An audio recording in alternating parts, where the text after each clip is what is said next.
Online transaction में धोखाधड़ी, app के जरिए धोखाधड़ी या फिर बैंकिंग से संबंधित किसी समस्या के हवाले से फोन करके भोले भाले लोगों के साथ धोखाधड़ी के मामले आपने जरूर सुने या फिर देखे होंगे। हालांकि साइबर धोखाधड़ी के चंगुल में कई बार समझदार लोग भी फंस जाते हैं और अपनी पूरी जिंदगी की मेहनत की कमाई से हाथ धो बैठते हैं।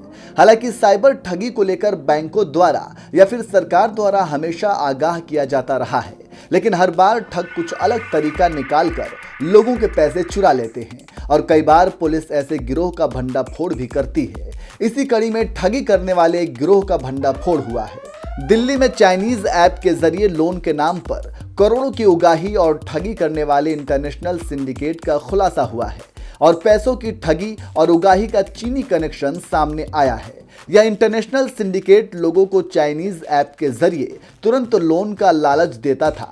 इसकी एवज में करोड़ों रुपए की उगाही करते थे। पैसे नहीं देने पर फोन हैक कर कॉन्टैक्ट से जुड़े लोगों को पीड़ित की माफ्ट न्यूड तस्वीरें भेजते थे। दिल्ली में हाल में इस तरह के कई मामले सामने आए थे। इसके बाद दिल्ली पुलिस ने चाइनीज लोन ऐप रैकेट के खिलाफ पहली बड़ी कार्रवाई की है। आपको बता दें कि ठगी का खुलासा करने के लिए देश भर में छापेमारी को अंजाम दिया गया। इसमें एक महिला सहित 8 संदिग्ध लोगों को गिरफ्तार किया गया है। इसके अलावा कई देशों से सक्रिय 3 और चीनी संदिग्धों की भी पहचान हुई है। उगाही और ठगी के पैसों को क्रिप्टो करेंसी के जरिए से चीन, हांगकांग और दुबई भेजा जा रहा था। पुलिस कार्रवाई में एक ही अकाउंट में उगाही के 8 करोड़ 25 लाख रुपए मिले हैं। इसके अलावा 25 और खातों की पहचान की गई है। इसके अलावा पुलिस ने कैश, कई एसयूवी, लैपटॉप, दर्जनों डेबिट कार्ड और पासबुक जब्त किए हैं।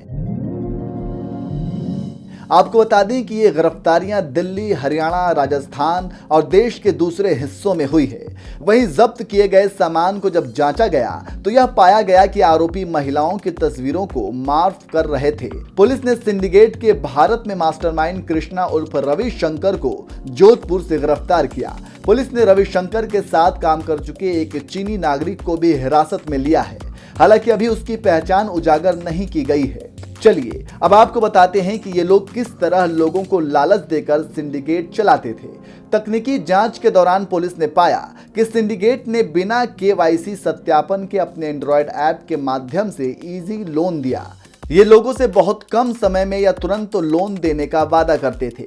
इसमें ब्याज की दर बहुत अधिक होती थी। इस दौरान लोगों को पूरी लोन राशि नहीं दी जाती थी। साथ ही अलग अलग बहानों से अधिक चार्ज लिया जाता था। उदाहरण के लिए अगर लोन की राशि 6,000 रुपए थी तो उन्होंने सर्विस और अन्य चार्ज के रूप में लगभग 2,300 रुपए काट लिए।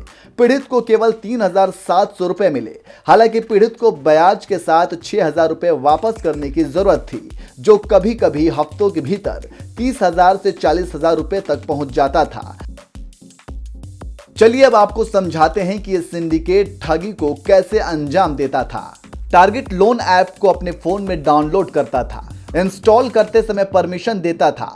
लोन का 60 से 70% अमाउंट टारगेट के खाते में क्रेडिट कर देते थे। इस बीच कंपनी टारगेट के फोन में मॉलवेयर इंस्टॉल कर देते थे। फोन को हैक कर लिया जाता था। पर्सनल डेटा चुरा लेते थे। इसके बाद लोन वापस करने के लिए ब्लैकमेल और धमकी का दौर शुरू हो जाता था। अधिक ब्याज दर और दूसरे चार्ज की मांग करते थे। गैंग के लोग टारगेट से गाली गलौज करते थे।